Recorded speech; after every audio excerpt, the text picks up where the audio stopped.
بسم اللہ الرحمن الرحیم۔ آئیے توبہ کیجیے مگر کن چیزوں سے؟ نمازوں میں کوتاہی سے، تلاوت قرآن سے غفلت سے، زکوٰۃ کو بوجھ سمجھنے سے، سنن اور نوافل کو معمولی سمجھنے سے، بے حیائی اور بد نظری سے، بد اخلاقی اور بد زبانی سے۔ آئیے توبہ کیجیے مگر کن چیزوں سے؟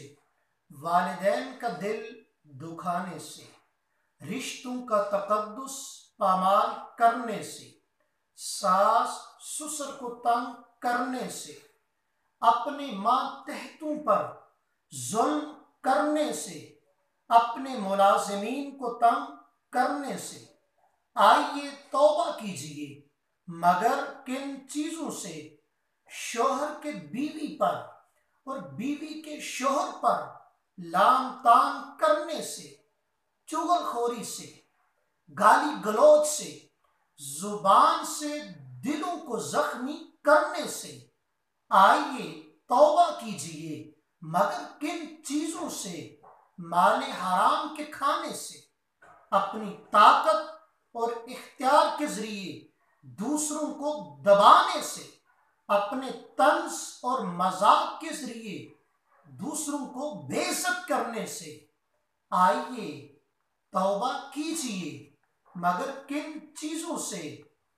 جھوٹ کو معمولی گناہ سمجھنے سے، غیبت کو اپنی عادت بنانے سے، پڑوسیوں کو ستانے سے، تکبر سے، ریاکاری سے، بدگمانی سے، غریب کو کم تر سمجھنے سے۔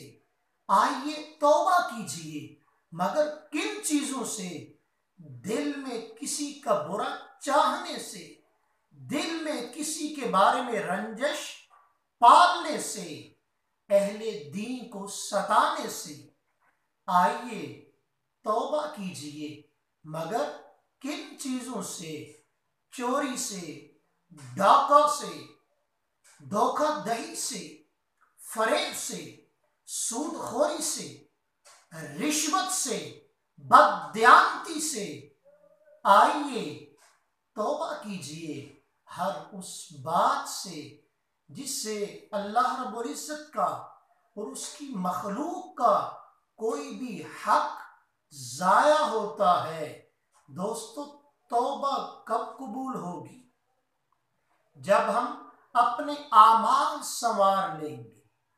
ہم توبہ کرتے ہیں، اے ہمارے مالک، اے ہمارے رازق، اے ہمارے خالق، ہمیں اپنی غلطیوں کا احساس عطا فرما، درگزر فرما، اصلاح کی توفیق عطا فرما، نیکی اور اعمال صالحہ کی توفیق عطا فرما۔